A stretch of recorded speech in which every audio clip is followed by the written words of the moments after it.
పేరు గాయత్రిక. నేను 7వ తరగతి చదువుతున్నాను. ఈరోజు నేను గణతంత్ర దినోత్సవం గురించి చెప్పాలి అనుకుంటున్నాను. 200 ఏళ్లకు పైగా మన భారతదేశం బ్రిటిష్ పాలనలో మగ్గిపోయింది. వాళ్ళు చెప్పిందే న్యాయం, వాళ్ళు చేసిందే ధర్మం అన్నట్టు మన భారతదేశం ఉంటుంది.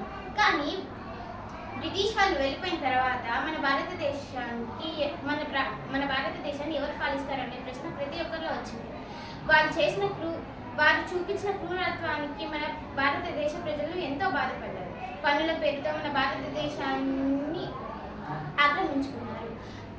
కానీ ఎవరు ఎదురు తిరగలేదు. ఎందుకంటే వాళ్ళు చూపించిన భయం అలాంటిది. ఎన్నో లెక్కలేని ప్రాణాలు పోయాయి, పేరు లేని చావుల్ని చూపించారు. కానీ ఏ రోజు ఎవరు వాళ్ళని ప్రశ్నించలేదు. ఎందుకు అంటే వాళ్ళు చూపించిన భయం అలాంటిది. కానీ ఎంతో మంది మహనీయులు వాళ్ళ ప్రాణాలని పణంగా పెట్టి మన ప్రాణాలని కాపాడడం కోసం ఒక అడుగు ముందుకేశారు. వాళ్ళకు అడుగు ముందుకేశారు కాబట్టి ఈరోజు మనం ఇంత సంతోషంగా ఉంటున్నాం. ఆనాడు వాళ్ళు నెత్తి చిందించారు కాబట్టి ఈనాడు మన యువతరం సంతోషంగా ఉండగలుగుతుంది. వాళ్ళ కష్టానికి ఫలితం ఈరోజు మనం గడుపుతున్న సంతోషమైన జీవితమే కదా. అలాగే బ్రిటిష్ వాళ్ళని అంతమందించి వాళ్ళని మన భారతదేశం నుంచి వెళ్ళగొట్టి మన భారతదేశాన్ని ఆ స్థాయిలో ఉంచారు. కానీ మన భారతదేశాన్ని ఇక మీదట పాలించేది. మన భారతదేశానికి కొన్ని కట్టుదిట్టమైన నిబంధనలు ఉండాలి అని అందరూ ఆలోచించారు. దానికోసం ప్రతి దేశానికి ఉన్న రాజ్యాంగం మన దేశానికి కూడా ఉండాలి అని డాక్టర్ బిఆర్ అంబేద్కర్ గారు అనుకున్నారు.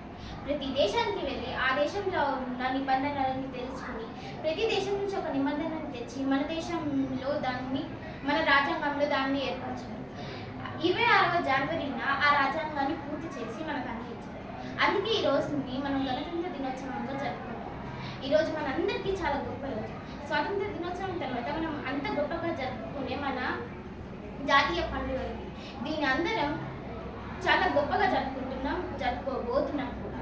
అలాగే ఈ ఏడు కూడా చాలా గొప్పగా జరుపుకుని అందరికీ చూపిద్దామని మన భారతదేశం దేంట్లో తగ్గదు. ప్రతి దాంట్లో